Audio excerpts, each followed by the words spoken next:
Ho mantenuto la promessa che avevo fatto ai siciliani di una leggera e graduale apertura eh, per le misure adottate, misure restrittive in occasione di questa devastante epidemia.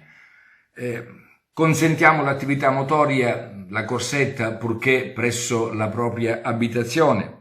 Alle persone affette da disabilità consentiamo con l'accompagnatore di poter uscire e fare una breve passeggiata sempre nei pressi della propria abitazione, la consegna a domicilio dei generi alimentari nei giorni festivi e nelle domeniche, la cura dell'orto, del podere e soprattutto la manutenzione per creare i viali tagliafuoco nelle campagne in vista della stagione degli incendi. Consentiamo agli stabilimenti balneari di potersi organizzare con la manutenzione, con l'allestimento delle cabine, con la pulizia della sabbia, dell'arenile, mentre rimane invariata la ordinanza che blinda l'accesso alla Sicilia.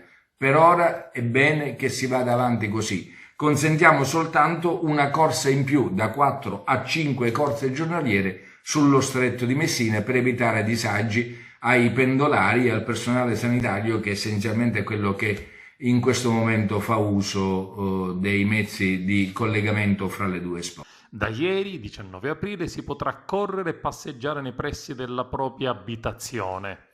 La norma in questo caso non è assolutamente chiara e crea da parte di ognuno una interpretazione personale, ritenendo vicino casa l'idea di spostarsi negli spazi più adatti all'attività fisica. Altra novità è la consegna a domicilio dei prodotti alimentari anche nei giorni festivi.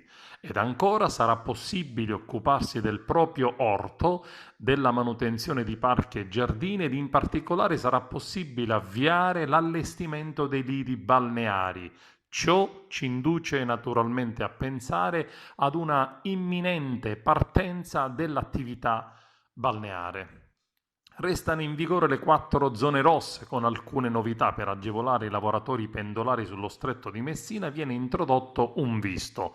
Provvedimenti che il presidente della regione siciliana ha deciso di prendere tenuto conto di una inferiore diffusione del contagio rispetto ad altre regioni italiane, che permette quindi di uniformare prudentemente le misure urgenti di contenimento già adottate in Sicilia con il decreto Conte. Le nuove prescrizioni prevedono dunque la manutenzione e la conduzione di terreni ed aree verdi per sopperire alle esigenze alimentari e per prevenire possibili incendi, l'attività non imprenditoriale necessaria per la conduzione di terreni agricoli e per la cura degli animali.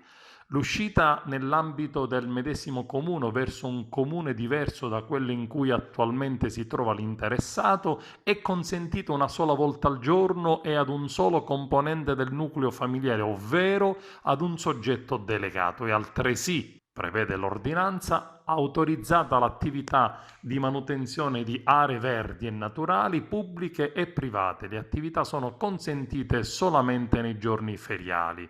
Ed infine è consentito, in caso di necessità, alle persone affette da disabilità intellettive, relazionali o motorie, con l'assistenza di un accompagnatore, compiere un'uscita giornaliera di breve durata ed in prossimità della propria abitazione.